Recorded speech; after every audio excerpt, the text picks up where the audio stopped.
Hello everyone, very much welcome again on Nimbus Online platform. So today in this video we are going to target our HPS mains, and in the context of Himachal Pradesh I'm going to discuss one important topic with you, and this is our new series, that is your QEP series, that is your quality enrichment program, right? So इसमें हम basically उन topics को target करेंगे जिनकी most probability है examination में आने की। और आज हमने जो है GS1 का जो हमारा यूनिट 2 है उसका हमने टॉपिक जो है वो पकड़ा है, that is your risk profile of Himachal Pradesh. Because अभी रिसेंट जो भी मानसून हुए जिसकी तरह से डिजास्टर हमारे हिमाचल प्रदेश में देखे गए, तो यहाँ से मोस्ट प्रोबेबिलिटी बनती है कि इस पर्टिकुलर टॉपिक से क्वेश्चन आ सकते हैं, राइट। सो मैंने एक अटेम्प्ट किया, एक क्वेश्चन जो है आपके सामने मैं डिस्कस करूँगा, एंड उसको कैसे हमें जो है वो एग्जैक्टली पुट इन करना है, क्या हमारी जो स्ट्रक्चर होना चाहिए, प्रेजेंटेशन होनी चाहिए, वो हम इस पर्टिकुलर सेशन में देखेंगे, राइट। सो स्टार्ट करते हैं video without any delay. The question is right from your GS1 unit 2 सब यूनिट 3 का ये पार्ट है, टॉपिक है। The question is, discuss the natural disaster in the context of Himachal Pradesh and also discuss the impact of climate change over the Himalayan region and what measure should government take in the future to tackle the climate change and related disasters। ये 20 number का प्रश्न है, ठीक है। 400 marks, 400 words जो है उसमें आपने ये लिखना है, राइट। तो मैक्सिमम देखा गया है कि इस पर्टिकुलर यूनिट से जो है 20 नंबर का प्रश्न बनता है, और हो सकता है कि इस पर प्रोबेबिलिटी है कि ऐसा ऐसा प्रश्न बन जाए, राइट। तो देखिए क्या हमारी अप्रोच होनी चाहिए। हमें पता है कि कभी भी हम जो लंबा हमारा क्वेश्चन होता है, 20 मार्क का क्वेश्चन होते हैं, तो इज़ वेरी इंपॉर्टेंट कि हम अपने क्वेश्चन को स्ट्रक्चर कर लें, अच्छे से कर लें। इंट्रोडक्शन पार्ट हमारे हमेशा वहाँ पे रहेगा, बॉडी आपकी मेन रहेगी, एंड देन कंक्लूजन रहेगा, राइट। तो इंट्रोडक्शन क्या होना चाहिए यहाँ पे, अगर डिजास्टर के कंटेक्स्ट में ये प्रश्न पूछा गया है तो आपने डिजास्टर को यहाँ पे डिफाइन करना है, राइट। डिजास्टर को डिफाइन करने के बाद आपने डिजास्टर्स जो लिंक्ड हैं, जो नेचुरल डिजास्टर्स हैं क्या होते हैं पहले वो बता दिया, फिर नेचुरल डिजास्टर जो हमारे हिमाचल प्रदेश से लिंक्ड है तो वो आपने उनको बता दिया, राइट। और क्या कुछ जो है वो इनिशिएटिव्स गवर्नमेंट के द्वारा लिए जाने चाहिए ताकि इन जो है नेचुरल डिजास्टर को अच्छे से टैकल किया जा सके, वो थोड़ा हल्का सा बताना है अपने ब्रीफली सा एक लाइन में अपने वो चीज़ मेंशन करने की। बड़ी इंपॉर्टेंस है कि हम जो है जो हमारी अभी तक की जो हमारी साइंस जिस तरह से चल रही है, जो साइंटिफिक सोल्यूशन हमें मिल रहे हैं डिजास्टर को टैकल करने में, उनकी तरफ हम ज़्यादा ध्यान दें, राइट। सो ये इंट्रोडक्शन में आपका पार्ट आ जाएगा, राइट। ये सब चीज़ें आपने करनी है यहाँ पे डिफाइन, सबसे पहले डिफाइन हमने कर रहा है इंट्रोडक्शन में, राइट। बड़ा इंपॉर्टेंट है, आगे हम देखते हैं। और उसके बाद मेन बॉडी है आपकी। मेन बॉडी में पूछा क्या गया है, मेन बॉडी में आपसे पूछा गया है कि भाई नेचुरल डिजास्टर जो हमारे हिमाचल प्रदेश से रिलेटेड है वो उनके बारे में बताओ। तो आपने सारे डिजास्टर बताने हैं, चाहे वो अर्थक्वेक है, लैंडस्लाइड्स हैं, राइट, फ्लैश फ्लड्स हैं, एवलांच है, तो उन सब के बारे में आपने यहाँ पे बताना है, राइट। तो उनको अच्छे से एक्सप्लेन करना है, जो हमारे जो वल्नरेबल एरिया है हमारे हिमाचल प्रदेश के, उनको आपने हाईलाइट करना है कि किन किन जगहों पे ये जो नेचुरल डिजास्टर हैं ज़्यादा जो है वो होते हैं, राइट। सो उसके बाद इम्पैक्ट पूछा है आपसे मेन प्रश्न में कि क्लाइमेट चेंज का इम्पैक्ट हमारे हिमाचल पे क्या पड़ रहा है, किस तरह के जो है डिजास्टर को हम न्योता दे रहे हैं, कौन कौन से डिजास्टर इनको हम न्योता दे रहे हैं, इन्वाइट कर रहे हैं। तो इम्पैक्ट क्या पड़ रहा है, क्या क्या पड़ रहा है, उसके ऊपर आपने लिखना है। गवर्नमेंट के क्या मेजर होने चाहिए, व्हाट गवर्नमेंट मेजर शुड, यहाँ पे ध्यान रखना है कि यहाँ पे चीज़ है कि गवर्नमेंट ने मेजर ले लिए हैं वो तो अलग चीज़ है, लेकिन गवर्नमेंट को क्या स्टेप्स लेने चाहिए वो एग्जैक्टली आपने लिखना है यहाँ पे, ठीक है, to tackle the natural disaster in Himachal Pradesh. तो इस तरह की आपकी मेन बॉडी रहेगी। देन आफ्टर दैट आपका कंक्लूजन आएगा। कंक्लूजन आपने देना है कि क्या वे फॉरवर्ड अप्रोच होनी चाहिए, सरकारों को जो स्टेप लेने चाहिए वो आपने बता दिए, और फर्दर सरकारों को क्या और फर्दर जो है वो किन बातों के ऊपर ध्यान देना चाहिए। आपको क्या लगता है कि जो चीज़ें अभी तक चल रही हैं सरकार की तरफ तो ध्यान दे रहे हैं, और क्या कुछ सरकारें आगे कर सकती हैं to tackle the climate change and to tackle the disasters जो हमारे हिमाचल प्रदेश में नेचुरल डिजास्टर्स हो रहे हैं, ठीक है, उनको टैकल करने के लिए सरकारों को क्या फर्दर जो है वो फर्दर स्टेप्स और लेनी चाहिए, वो हमने कंक्लूजन में मेंशन कर देना है। सो यस, इंट्रोडक्शन में जैसे मैंने आपको बताया नेचुरल डिजास्टर्स को डिफाइन कर दिया। नेचुरल डिजास्टर क्या होते हैं, एक सडन इवेंट्स हैं हमारे जो कि इन्वायरमेंटल फैक्टर से जुड़े हुए हैं। ऐसा इवेंट जिससे बहुत सारा जो प्रॉपर्टी को लॉस होता है, लाइफ को लॉस होता है, ठीक है। तो ये सब आपने यहाँ पे फिलहाल आपने एक्सप्लेन कर दिया, ठीक है।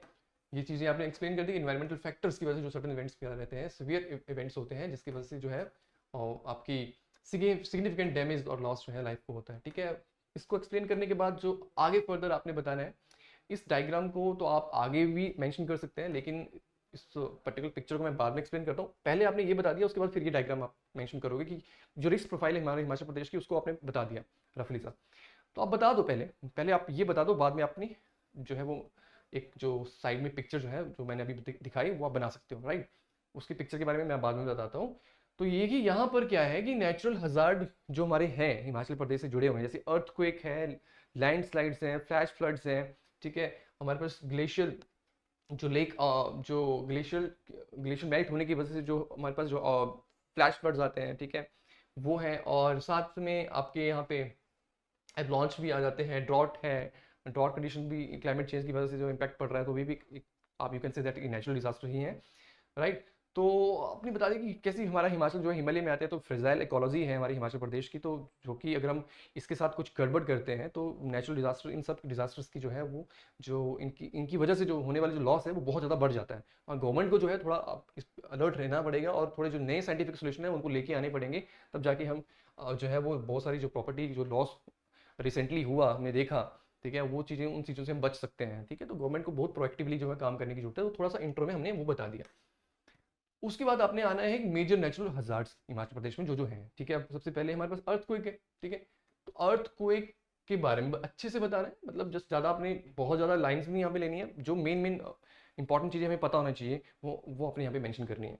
फिलहाल मैं आपको एक और जो है वो जो मैं अभी बता रहा था आपको कि मैं आपको इस पिक्चर को एक्सप्लेन करूँगा। ये पिक्चर आप जो मेन बॉडी में भी रख सकते हैं और इंट्रो में भी आप रख सकते हैं, ठीक है। मेन बॉडी में जैसे आप अपने मेजर जो डिजास्टर्स हैं वो अपने एक्सप्लेन करने लगना है, ठीक है, जो हमारे हिमाचल प्रदेश के मेजर नेचुरल डिजास्टर्स हैं, तो वहाँ पे भी इस पिक्चर को आप जो है वो लेके आ सकते हो। अब यहाँ पे बता दिया कि जैसे कि देखिए हमारे हिमाचल प्रदेश में दीज दीज एरियाज, ये जो रेड वाला एरिया दिख रहा है, ठीक है, जिसमें हमारे पास चंबा, कांगड़ा, ठीक है, मंडी, कुल्लू, ये मेजर डिस्ट्रिक्ट्स हैं, ये वेरी हाई रिस्क जोन में आते हैं हमारे हिमाचल प्रदेश में। इसमें चाहे हम जो मर्जी ले लो आप, ठीक है। अर्थक्वेक की हम बात कर लेते हैं, अभी हम आगे एक्सप्लेन करेंगे जो मेजर डिजास्टर्स है, नेचुरल डिजास्टर। अर्थक्वेक की हम बात कर लेते हैं, तो ये वेरी हाई सिस्मिक जोन में आते हैं, जोन 5 में आते हैं ये एरियाज, ठीक है। तो अर्थक्वेक हो गया। अगर हम बात करें फ्लैश फ्लड्स की बात करते हैं, तब भी ये एरिया काफ़ी प्रोन है, ठीक है। लैंडस्लाइड की बात करें, ये एरिया प्रोन है, ठीक है। तो कहीं ना कहीं यहाँ पे हमें ग्लेशियर भी मिलते हैं, ऊपर वाली बेल्ट में देखने को मिलते हैं, चाहे हम बड़ा बंगाल की बात करें तो, और जो हमारी धौलाधार बेल्ट है, ठीक है, तो ऑब्वियसली ग्लेशियर्स की मेल्टिंग की वजह से जो दिक्कतें हैं, ठीक है, वो जो यहाँ चाहे आप कह सकते हैं फ्लड आने की जो चांसेस रहते हैं, ठीक है, और जो लेक्स बन रही हैं, तो लेक आउटबर्स्ट जो होता है उसकी वजह से भी दिक्कतें आ जाती हैं, ठीक है, जिसको हम ग्लेशियल लेक आउटबर्स्ट, ठीक है, फ्लड बोलते हैं।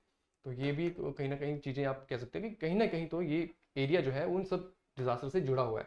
तो ये है वेरी हाई रिस्क जोन, ठीक है। तो हमने रिस्क प्रोफाइल बता दी इस मैप के थ्रू, और बताना भी जरूरी है, आपको इस पिक्चर को लेके आना भी बहुत जरूरी है। अब ये एरिया बताइए जो कि लो, नॉट लो, आप बोलेंगे हाई रिस्क जोन पे आता है, और ये आता है आपका थोड़ा मॉडरेट में, ठीक है। मॉडरेट, ये मॉडरेट में आया, ये आपका आ गया आपका दैट इज योर हाई, और ये आपका आ गया वेरी हाई। तो ये बताना बहुत जरूरी है, ठीक है। जैसे आप बॉडी की शुरुआत करोगे इंट्रोडक्शन के बाद, तो ये इस पिक्चर को आप लेके आ सकते हो। उसके बाद फिर आगे काम आता है सारे जो डिजास्टर्स हैं उनको एक्सप्लेन करना, अर्थक्वेक को एक्सप्लेन करना है, क्योंकि देखिए हमारा हिमाचल प्रदेश हिमालय में आता है। हिमालय की फॉर्मेशन कैसे हुई है, दो प्लेट्स की कोलिजन की वजह से हुई है, जो टेक्टोनिक्स जो हम थ्योरी पढ़ते हैं, ठीक है। तो इरोजन प्लेट और इंडियन प्लेट्स के अपने कोलिजन की वजह से जो हिमालय बने हैं, और अभी भी हिमालय में चेंजेस आ रहे हैं। और जो हमारा हिमाचल प्रदेश है, उसमें जो कुछ एरियाज हैं वो जोन 5 में आते हैं, वेरी हाई जो है सिस्मिक जोन में आते हैं। कौन कौन से हैं आपने पहले बता दिया कि 32% एरिया जो है हमारे पूरे हिमाचल प्रदेश का जोग्राफिकल एरिया 55,673 किलोमीटर है, उसका जो 32% एरिया है वो आता है आपका सीवियर सिस्मिक, जो जहां पे एक्टिविटीज होने की चांसेस है, मतलब सिस्मिक जोन 5 में आता है, ठीक है, वेरी हाई रिस्क जोन है। और जो रेस्ट 68% है वो भी कहीं ना कहीं जो है वहां पे भी सिस्मिक एक्टिविटीज देखने को मिल सकती हैं, और वो जोन 4 में आता है, ठीक है। तो जोन 4 जोन 5 का पता होना चाहिए, परसेंटेज डिस्ट्रीब्यूशन भी आप अगर मेंशन कर देते हैं तो बड़ी अच्छी बात है। और साथ में अगर हल्का सा अगर आप यहाँ पे डायग्राम भी बना दें कि, ठीक है, कि बता दें कि दीज एरियाज, चाहे वो चंबा की बेल्ट है, कांगड़ा हमारा एरिया तो आपको पता ही है, वो मेंशन करना, वो हिस्टोरिकल एग्जांपल देना, ये भी बड़ा जरूरी है कि 1905 में कितना लॉस हुआ था, प्रॉपर्टी को लॉस हुआ था, लाइफ को लॉस हुआ था, ठीक है, वो बता सकते हो।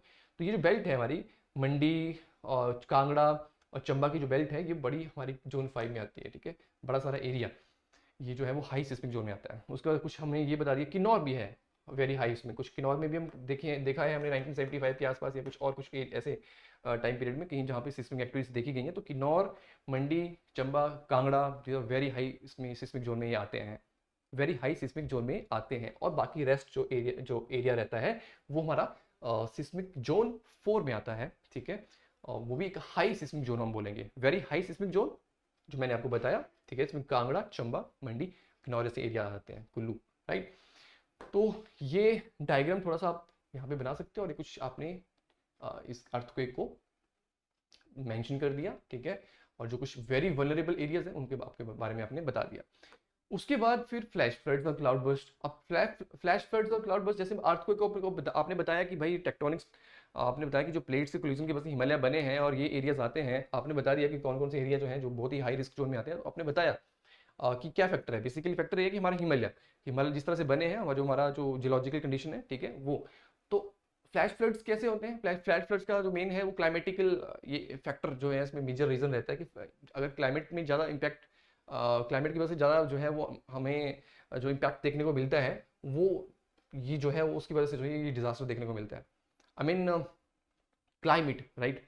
तो क्लाइमेट से जुड़ा हुआ, जो क्लाइमेट की ज़्यादा ज़्यादा हम छेड़खानी करेंगे, ठीक है, ज़्यादा हम CO2 इमिशंस करेंगे, ग्रीन हाउस गैसेज ज़्यादा, ये जो बड़े फ्रेजाइल हमारे एरियाज हैं वहाँ पे ग्रीन हाउसेस ज़्यादा हम छोड़ेंगे, ठीक है, तो उसकी वजह से जो है हमारे फ्लैश फ्लड्स और क्लाउड बर्स्ट में जो है वो ये डिजास्टर होने के चांसेस काफ़ी ज़्यादा है।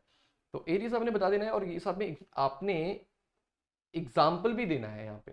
फ्लैश फ्लड्स का भी रिसेंट एग्जाम्पल दे दो, ठीक है, जो भी, और बेसिकली क्लाइमेट चेंज तो एक फैक्टर है ही है, और रेनफॉल पैटर्न में जो चेंजेस आ रहे हैं, रेनफॉल पैटर्न में जो चेंजेस आ रहे हैं उसकी वजह से क्या हो रहा है, मानसून अगर होनी है तो बहुत ज़्यादा मानसून हो जाती है, जिसकी वजह से लैंडस्लाइड्स वगैरह और कुछ और दिक्कतें, ठीक है, फ्लैश फ्लड्स आ रहे हैं, तो जिसकी वजह से प्रॉपर्टी को और लाइफ को बहुत ज़्यादा लॉस जो है हो रहा है। और रिसेंट एग्जाम्पल आपने बताया कि कैसे जो है ब्यास वैली में कितना अभी जो है वो डिजास्टर हुआ इस वजह से, फ्लैश फ्लड्स और क्लाउड बर्स्ट की वजह से, ठीक है। जो मंडी वाले थुनाग वाले एरिया हैं वो आपने एग्जाम्पल देने की, वो रिसेंट एग्जाम्पल है कि क्लाइमेट चेंज होने की वजह से एक कुछ ज़्यादा इंपैक्ट देखा गया है, जहाँ पे ह्यूमन एक्टिविटीज़ की इंटरफेरेंस ज़्यादा हुई है, ठीक है, क्लाइमेट पे फर्क पड़ा है, तो वो आपने बता दिया। तो लैंडस्लाइड्स है, ऑब्वियसली जो रेनफॉल पैटर्न चेंज हो रहा है, ये भी एक तरह से आपके लैंडस्लाइड जो सेक्शन है, ये आप ये कह सकते हैं कि इसकी आपने पहले बता दिया कि हमारा हिमाचल प्रदेश जो है वो जियोलॉजिकली फ्रेजाइल एरिया है, ठीक है, यंग माउंटेन्स है, और एक साइंटिफिक जियोलॉजिकल स्टडी होनी चाहिए जब जो भी डेवलपमेंट एक्टिविटीज़ हमारे हिमाचल प्रदेश में चल रही हैं, ठीक है। तो लैंडस्लाइड्स की जो ये डिजास्टर है, ये इसके इसके पीछे जो इंपॉर्टेंट पार्ट है, जो फैक्टर है, वो क्लाइमेट चेंज ही है, साथ में जो ह्यूमन की अपनी खुद की इंटरफेरेंस है वो भी इसमें आ जाता है, ह्यूमन इंटरफेरेंस, ठीक है। अब रैपिड डेवलपमेंट हो रही है, रोड्स बन रहे हैं, तो जिस तरह की जो कटिंग हो रही है, रैपिड कटिंग हो रही है without any scientific study of that belt of that mountains, ठीक है, तो हम चल रहे हैं और हम क्या कर रहे हैं, इस डिजास्टर को क्या कर रहे हैं, इन्वाइट कर रहे हैं। तो वो बता दिया, और बता दिया आपने जो एरियाज बता दिया आपने, चाहे वो कांगड़ा कांगड़ा बता दिया, मंडी बता दिया, कुल्लू बता दिया, ठीक है। ये सारी जगह जो है वो बहुत ही वेरी हाई इसमें जो है रिस्क जोन में आती है। अगर हम लैंडस्लाइड की बात करें, किन्नौर की बात कर सकते हैं, और किन्नौर में हम बेसिकली कुछ एग्जांपल्स भी हम रख सकते हैं कि मेजर मेजर लैंडस्लाइड जहाँ पे हुए हैं उनकी एग्जांपल भी हम मेंशन कर सकते हैं, राइट। तो ये लैंडस्लाइड वाला सेक्शन आपने बता दिया। ग्लेशियर लेक आउटबर्स्ट फ्लड्स है, देखिए क्लाइमेट चेंज अगेन एक फैक्टर आता है, और क्लाइमेट चेंज की वजह से ग्लेशियर मेल्ट हो रहे हैं और एक लेक्स वगैरह बन रही हैं, नई नई लेक्स बन रही हैं, जिसकी वजह से क्या हो रहा है कि जो आसपास की जो जो जो जहाँ जहाँ पे लोग रह रहे हैं, सेटलमेंट्स हैं, उनको खतरा हो जा रहा है, ठीक है। अब फॉर एग्जांपल आप यहाँ मेंशन कर सकते हो पारेशु लेक के बारे में। पारेशु लेक जो है, पारेशु एक छोटी सी वैसे रिवर है, ग्लेशियर, ये इंडो तिब्बतन बॉर्डर में आप देखोगे किन्नौर के बॉर्डर पे आप इस लेक को पाओगे, ये बनी है ग्लेशियर मेल्ट होने की वजह से। इस हिमाचल प्रदेश में देखें तो ये बेसिकली कहाँ जैसे लोकेटेड है मैं आपको बता देता हूँ। ये हमारी सतलुज है, तो ये यहाँ इस जगह पे बेसिकली ये हमारी स्पीति रिवर है, स्पीति की ट्रिब्यूटरी है पारेचू रिवर, ठीक है। तो पारेशु लेक बनी है और कंटिन्यूस मॉनिटरिंग इसकी की जा रही है, और यहाँ पे खतरा है इस पर्टिकुलर चीज़ का, इस डिजास्टर का। तो मॉनिटरिंग प्रॉपर्ली सरकार की वैसे कर भी रही है, और ये एग्जाम्पल है और भी ऐसी बड़ी जगहों पे जहाँ पे आसपास के लोग रहते हैं, और ऐसे ग्लेशियर मेल्ट होने की वजह से जो है लेक्स वगैरह बन रही हैं, जिनकी लेक्स, अगर जो लेक्स बन रही है और वो जो लिमिट है, जो मतलब कोई पर्टिकुलर कोई जो चीज़ उस पानी को रोक के रखा हुआ है, अगर वो चीज़ टूट जाती है, कुछ वहाँ पे कोई ऐसा कुछ हो जाता है, तो फिर फ्लड आने के जो है चांसेस बहुत बढ़ जाते हैं। तो ये भी डिजास्टर के बारे में भी आप मेंशन कर सकते हैं। And then avalanche, obviously avalanche वाला एरिया ये तो आपको पता ही है कि जो भी जहाँ पे ज़्यादा स्नो आपको देखने को मिलेगा, लाहौल स्पीति में, लाहौल में बेसिकली ज़्यादा देखने को मिलता है, तो वहाँ पे एवलॉन्च जो है डिजास्टर के होने के जो चांसेस भी रहते हैं, और किन्नौर वाले एरियाज में भी रहते हैं, ठीक है। सो ये आपने मेंशन कर दिए जो भी मेजर नेचुरल डिजास्टर्स हैं हमारे हिमाचल प्रदेश में। उसके बाद इम्पैक्ट क्या है क्लाइमेट चेंज का, वो आपने बता दिया, जैसे कि ग्लेशियर, जो एक्सीलरेटेड ग्लेशियर मेल्ट हो रहे हैं, ग्लेशियर्स मेल्ट हो रहे हैं और ये बहुत ही जो है वो डिजास्टर को जो है इनवाइट कर रहा है। डिजास्टर क्या हो सकते हैं इसके वजह से? डिजास्टर जैसे ड्रॉट एरिया हो सकता है। देखिए आने वाले सालों में अगर पूरे ग्लेशियर मेल्ट हो जाएंगे तो नदियां सूख जाएंगी, तो ऑब्वियसली एक तरह का बड़ा डिजास्टर हो सकता है। और चाहे हम ये बात कर रहे हैं कि लेक्स बन रही है, लेक्स भी फर्दर जो है वो अगर उनको जो पानी को जो होल्ड की एक चीज़ रोके हो, उस लेक को रोके रोके रखा है, अगर वो टूट जाता है तो वहाँ पे उसकी वजह से भी फ्लैश फ्लड्स आ सकते हैं, जिसको हम कहते हैं glacial lake out burst floods. ठीक है, तो ये है। और ग्लेशियर की लॉन्ग टर्म इसकी जो है वो मेल्ट होने के लॉन्ग टर्म जो है इसकी जो है इम्पैक्ट है, बहुत बड़ा डिजास्टर हो सकता है। तो इसको इस चीज़ की तरफ देखना, इन चीज़ों की तरफ सोचना, गवर्नमेंट के साइंटिफिक रिसर्च करना इनके बारे में कि किस तरह से ग्लेशियर हमारे बिहेव कर रहे हैं, बहुत ज़रूरी है। शिफ्टेड रेनफॉल पैटर्न, अब तो वो ज़्यादा CO2 इमिशन हो रही है हमारे, ज़्यादा CO2 जो है वो आप स्प्रेड कर रहे हो, या और ज़्यादा ह्यूमन इंटरफेरेंस हो रही है उन इको फ्रेजाइल एरियाज में, तो ऑब्वियसली जिसकी वजह से क्या हो रहा है हमारे हिमाचल प्रदेश का जो प्रॉपर ओवरऑल अगर हम देखें तो टेम्परेचर में भी जो है काफ़ी चेंजेस आ रहे हैं। जितनी भी ह्यूमन एक्टिविटीज़ हो रही है, चाहे वो इंडस्ट्रियल है चाहे वो टूरिज्म से रिलेटेड है, तो दिक्कतें बढ़ रही हैं। जिसमें क्या हो रहा है, हमारे रेनफॉल के पैटर्न में चेंजेस आ रही हैं। पहले विंटर जो है वो मानसून होती थी अक्टूबर नवंबर के टाइम पे, तो अब जाके वो जनवरी फरवरी में हो रही है, इसमें एग्रीकल्चर के ऊपर भी इम्पैक्ट पड़ रहा है। ठीक है, अब मानसून अगर हो रही है तो मानसून ज़्यादा बहुत ज़्यादा हो रही है, जिसकी वजह से लैंड स्लाइड्स और अदर डिजास्टर जो है वो फ्लैश फ्लड्स हो गया, वो सारे डिजास्टर जो है वो हो रहे हैं। ठीक है, तो ये इम्पैक्ट है क्लाइमेट चेंज का, तो वो ये सब आपने बताने हैं। और उसके बाद इकोलॉजिकल चेंजेस हैं। अब इकोलॉजिकल चेंजेस है कि अब देखो यहाँ पे भी बड़ी दिक्कतें आ रही हैं एग्रीकल्चर को लेके, एग्रीकल्चर में पैटर्न में भी चेंजेस आ रही हैं। अब कुछ ऐसी वेजिटेशंस हैं जो जहाँ जिनको जो रिक्वायरमेंट है वो अगर ड्रॉट हो रहा है क्लाइमेट चेंज की वजह से, कहीं जगह पे ड्रॉट हो रहा है तो बड़ी सारी इंपॉर्टेंट ऐसी स्पीसीज हैं वो क्या हो रही हैं, खत्म हो जा रही हैं। तो उससे भी जो है बैलेंस, हमारा इकोलॉजिकल बैलेंस जो है वो खराब हो रहा है। ठीक है, तो हमारे इकोसिस्टम्स में भी बड़ा फर्क पड़ता है। हमारा हिमाचल जो है वो रिच बायोडाइवर्सिटी में आता है, और क्लाइमेट चेंज की वजह से जो है हमारा रिच जो बायोडाइवर्सिटिकल जो हमारे जो हिमाचल प्रदेश की जो मुख्य खास बात है कि हमारा रिच बायोडाइवर्सिटी है, बड़े रिच प्लांट्स हैं जिनकी बहुत इंपॉर्टेंट वैल्यू है, वो कहीं ना कहीं जो है ड्रॉट फैक्टर से जो है वो कहीं ना कहीं जो है वो हमें नुकसान दे रहे हैं। और हमारी जो एग्रीकल्चर है, एग्रीकल्चर का जो पैटर्न है वो भी जो है कहीं ना कहीं जो भी हम बेसिकली जो हमारा जो प्रिमिटिव एग्रीकल्चर है, जिस तरह से हम जो जो भी फसलें उगाते हैं, तो कहीं ना कहीं ड्रॉट एरिया की वजह से जो है उनका उनका उन फसलों का सही ढंग से प्रोडक्टिविटी ना होना, ठीक है, वो सब चीज़ें भी हमें देखने को मिल रही हैं। इकोलॉजिकल चेंजेस के बाद लॉन्ग टर्म रिस्क हैं, और लॉन्ग टर्म क्लाइमेट चेंज का रिस्क यही है कि अगर हम नहीं, अगर सही टाइम पे अगर नहीं हम क्लाइमेट चेंज के ऊपर ध्यान देंगे तो हमारे ग्लेशियर मेल्ट हो जाएंगे, हमारे जो बेसिकली हम सारा सारा जो वाटर है, ग्राउंड वाटर है, उसको भी एक्सप्लॉइट कर देंगे, और आगे जो है वो पानी की जो दिक्कतें हैं वो बहुत बढ़ जाएंगी। ठीक है, तो ये एक तरह से पूरी थ्रेट होगा हमारी लाइवलीहुड के ऊपर, तो बहुत बड़ा डिजास्टर होगा। तो ये बहुत बड़ी इंपॉर्टेंट जो चीज़ है वो अपनी बतानी है, राइट। उसके बाद बताना है कि measures government should take for tackling the your climate change and related disaster. ये मेन बॉडी में आपने ये भी रिक्वायरमेंट है, आपने बता दिया कि इम्पैक्ट क्या है क्लाइमेट चेंज का, वो भी बता दिया। उससे पहले डिजास्टर क्या थे वो भी आपने बता दिए। उसके बाद आपने बताना है कि भाई क्या गवर्नमेंट को स्टेप लेनी चाहिए। तो ये पहली चीज़ तो गवर्नमेंट को जो स्टेप लेनी चाहिए, क्या सरकारें ये काम कर भी रही है नहीं कर रही है, पहली चीज़ तो है मिटिगेशन जो होनी चाहिए सरकारों की तरफ से। मिटिगेशन की गवर्नमेंट को फोकस करना चाहिए कि जितने भी जो भी हमारे ग्रीन हाउसेज हैं उनको, गैसेस को, इमिशन को रिड्यूस करें। ये बहुत इंपॉर्टेंट चीज़ है मिटिगेशन, ठीक है, और हम क्लीनर एनर्जी की तरफ मूव करें, राइट। और हमारी जो फर्दर हमारी जो एनर्जी है, एनर्जी सिक्योरिटी की तरफ हम ध्यान दें, ठीक है, क्लीन एनर्जी की तरफ हम ध्यान दें, और एफोरेस्टेशन के ऊपर हम काम करें, प्रोजेक्ट के ऊपर काम करें। मिटिगेशन है एक बहुत बड़ी चीज़ है सरकार को सबसे पहले तो इन चीज़ों के ऊपर ध्यान देने की बहुत जरूरत, बहुत बहुत ज़्यादा जरूरत है। देखिए क्लाइमेट चेंज की वजह से ही डिजास्टर हो रहे हैं। हमने देखा कि अभी रिसेंटली कुल्लू में, व्यास वैली में बहुत सारा जो है वो ह्यूमन इंटरफेरेंस और ह्यूमन एक्टिविटीज देखी गई हैं, ग्रीन हाउस गैस इमिशंस देखी गई हैं, जिसकी वजह से कहीं ना कहीं हो सकता है कि वो भी एक बड़ा फैक्टर रहा होगा। जिस तरह से मानसून आई और बहुत सारा जो है वो फ्लैश फ्लड वहाँ पे देखने को मिले उस वैली में, राइट। सो यस, ये सबसे इंपॉर्टेंट चीज़ कि हम प्रॉपरली जो है क्लीनर एनर्जी की तरफ मूव करें, और जो हमारे इको फ्रेजाइल एरियाज हैं उस वहाँ पे भी प्रॉपर चेकअप करें, चेक करें कि कितना हमें ह्यूमन इंटरफेरेंस किस हद तक जा रही है, किस हद तक नहीं जा रही है, क्या चीज़ें चल रही हैं। ठीक है, CO2 इमिशन को रिड्यूस करना is very important part. And then after that adaptation होना चाहिए। बेसिकली अगर हम हमें जो है रेडी रहना है, जो भी डिजास्टर है उसके लिए भी रेडी रहना है। हमारे हमारे हमें जो है वो एक अच्छा खासा एक इंफ्रास्ट्रक्चर हमारे पास होना चाहिए जो बिल्कुल क्या करे, टैकल कर सके उस डिजास्टर को, राइट। तो साथ साथ में ये है कि इंफ्रास्ट्रक्चर डेवलप करने की वाली बात है, तो हमें मतलब क्या है, एक साथ साथ में जो हमें इंप्रूव कर रहे हैं अर्ली वार्निंग सिस्टम है। अभी भी रिसेंटली आपने देखा होगा कि जो सरकार जो है वो कंटिन्यूस ट्रायल कर रही है कि फटाफट जो है वो एक फ़ोन के ज़रिए, ठीक है, आपको अलार्म कर दे कि यहाँ पे डिज़ास्टर होने वाला है, और आप रेडीली उसके ऊपर जो है उस चीज़ को देखते हुए जो है अपनी एक सही पोजीशन पे आएँ ताकि बच सकें डिज़ास्टर से, ठीक है। तो इस तरह की चीज़ें चल भी रही हैं, और adaptation is very important thing कि हम इंफ्रास्ट्रक्चर को अपना के ऊपर हम ध्यान दें, और हम अर्ली वार्निंग सिस्टम के ऊपर हम ध्यान दें, और प्रमोट करें सस्टेनेबल एग्रीकल्चर आल्सो प्रैक्टिसेस, ताकि अगर कहीं ना कहीं हमें ध्यान रखना है कि हम जिस तरह से क्लाइमेट चेंज हो रहा है, एग्रीकल्चर पैटर्न में चेंजेस आ रहे हैं, तो हम सस्टेनेबल एग्रीकल्चर की तरफ जाएं कि हम जो है वो निपट सकें कि कुछ अगर चीज़ें ऐसी भी होती हैं क्लाइमेट चेंज की वजह से, कुछ रेनफॉल पैटर्न में कुछ चेंजेस भी आते हैं, तो हम निपट सकें, हमारे एग्रीकल्चर प्रोडक्टिविटी में कोई फर्क ना है, राइट। तो उस चीज़ की तरफ भी हमें ध्यान देना है।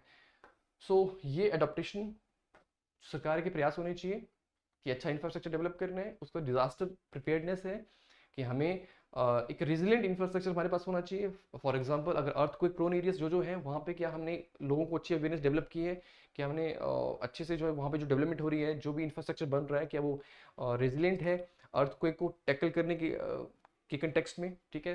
तो वो सब चीज़ें यहाँ पे आती हैं। एक अच्छा मैकेनिज्म होना चाहिए, कंप्लीटली पूरा का पूरा इंस्टीट्यूशनल फ्रेमवर्क सेटअप होना चाहिए कि हम डिजास्टर के लिए बिल्कुल रेडी रहें, तैयार रहें, और जो भी डेवलपमेंट हो रही है वो हम प्रॉपर देखें कि हाँ ये सही तरह से मायने में चल रही है, नहीं चल रही है, राइट।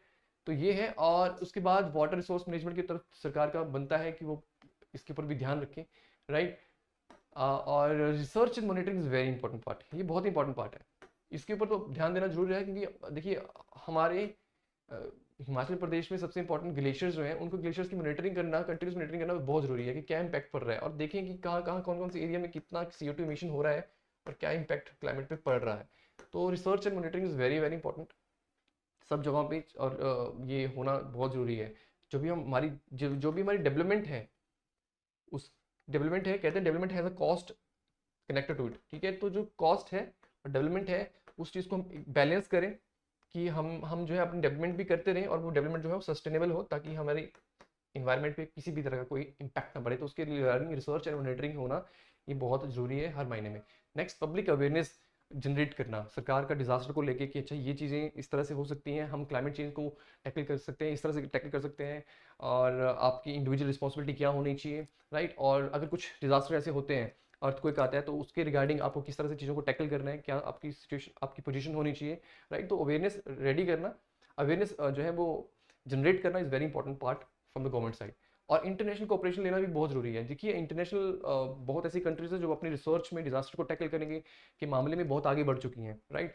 तो क्लाइमेट चेंज को निपटने के लिए भी बहुत सारी ऐसी ऑर्गेनाइजेशन हैं जो काम कर रही हैं। अगर हम वर्ल्ड बैंक की बात करते हैं, हम KfW बैंक की बात करते हैं जर्मनी की, ठीक है, जिका की बात करते हैं, जापान इंटरनेशनल जो कोऑपरेशन एजेंसी है, तो सारे कहीं ना कहीं मिलकर हमें हिमाचल प्रदेश को हेल्प कर भी रहे हैं। वो एग्जाम्पल आप मेंशन कर सकते हैं, राइट।